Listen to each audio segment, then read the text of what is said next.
Part 3. Combine of Shadows.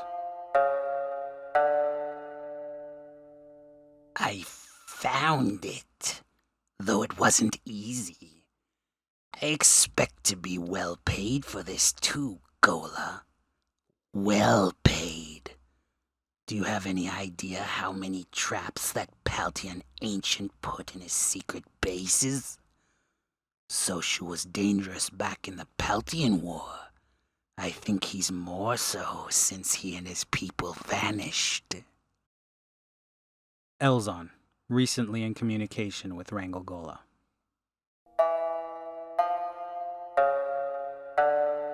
Kinshasa, Grid K1, First Galaxy. A sleek silver ship streaked out of Hyperion space above Kinshasa, the Pirate Haven, on the northern edge of the First Galaxy. The stormy red world hung in space, but between it and the approaching Kashna craft was a fleet of gathered starships. They were vessels from the dark reaches of the universe, various sizes and shapes. In the midst of the assorted vessels was a black and red, round Paltian ship. There was an engine block off the back of the enormous sphere, and wings out from the engines. The Juggernaut was an ancient vessel, from another time. It was toward the round, X-winged Paltian ship that the Kashna transport flew. The sleek vessel landed lightly in a broad hangar bay, and a bushy-haired Shiloh man walked down the landing ramp, leading an inky black pod behind him. The pod was a little over 2 meters in length and half a meter tall, but just under a meter wide. It floated on a hover platform and was easily led by the gaunt, pale alien, who was dressed in a rough red smock. There was a jagged knife hanging from a leather belt at the man's waist, and he was smiling as he strode forward, to be greeted by a towering, gangly, four-armed monster.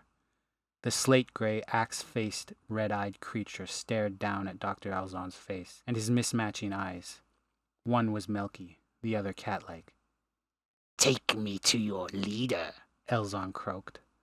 The monster sneered at the doctor for a moment, its lip curling, baring shark-like teeth. Finally it nodded and led the way through the ship. Wrangel Gola looked up when Iktik guided Dr. Elzon into the conference chamber, where he was meeting with his allies. There were leaders from the sleek, charcoal-skinned Shadow Ilorians, the gaunt, white-faced beaked Ilbatians, and slimy, frog-faced Ib. There were tall, brutish, horrifying Lich, draped in all of their blood-stained chains. There were monsters and demons from the dark reaches, all who had as much, if not more, reason to hate Ravania. Iktik led Elzon into the middle of the group, right up to Wrangel. The Shiloh doctor smiled an insane smile at Wrangel, and stopped walking, bringing the floating pod to a stop behind him. Wrangel stared at the pod, his brow raising. His fingers twitched as he looked at it. "Nice group you have here," Elzon said in his harsh voice, looking about at the group. Then he let his mismatching eyes move to Wrangel again. "Is that it?" Wrangel growled down at the man, the wormy tentacles on his chin quivering. Elzon looked to the pod. "It is," he agreed.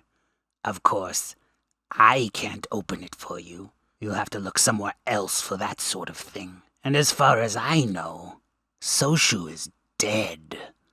Or cast out with the rest of the Paltian." "Opening it will be my problem, Doctor." Wrangel growled. "You have done well. Thank you." "Don't thank me," Elzon retorted. "Pay me." Wrangel hesitated. The wormy growths on the end of his chin wriggled in irritation. Finally, he reached to the pouch on his belt and drew out a vial of his deep, inky red blood. He handed it to Elzon, who took it greedily. "Pleasure doing business with you, Wrangel Gola," Elzon said, grinning, showing yellowing teeth. "Why do you want my blood?" Wrangel asked. "This and that." Elzon almost giggled. "I like to make things, mix things, pit things against each other. Have you ever seen cells fight one another? No. Probably not, I suppose. I have. I've made it happen. Fascinating." He patted the inky pod. "Good.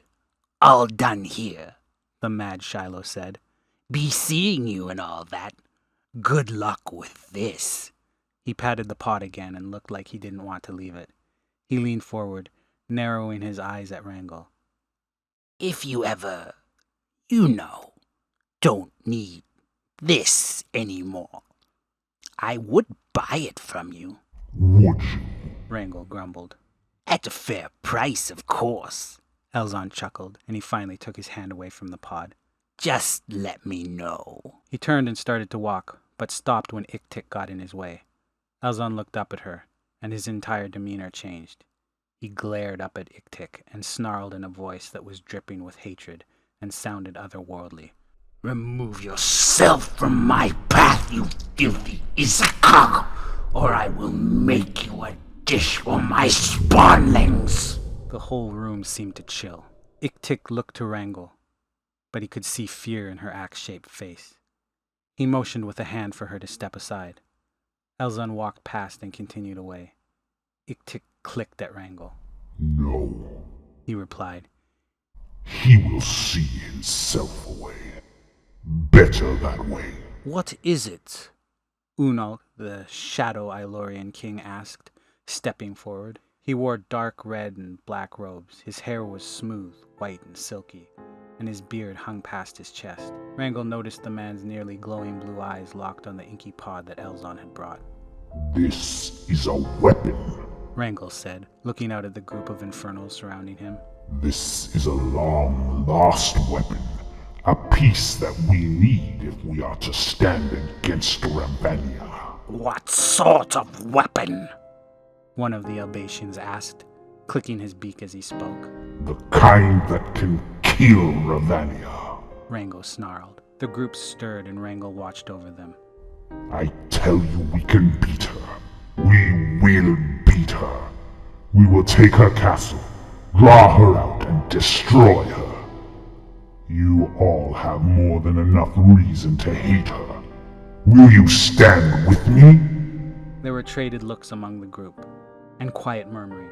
I will stand with you, the Shadow Elorian king said finally.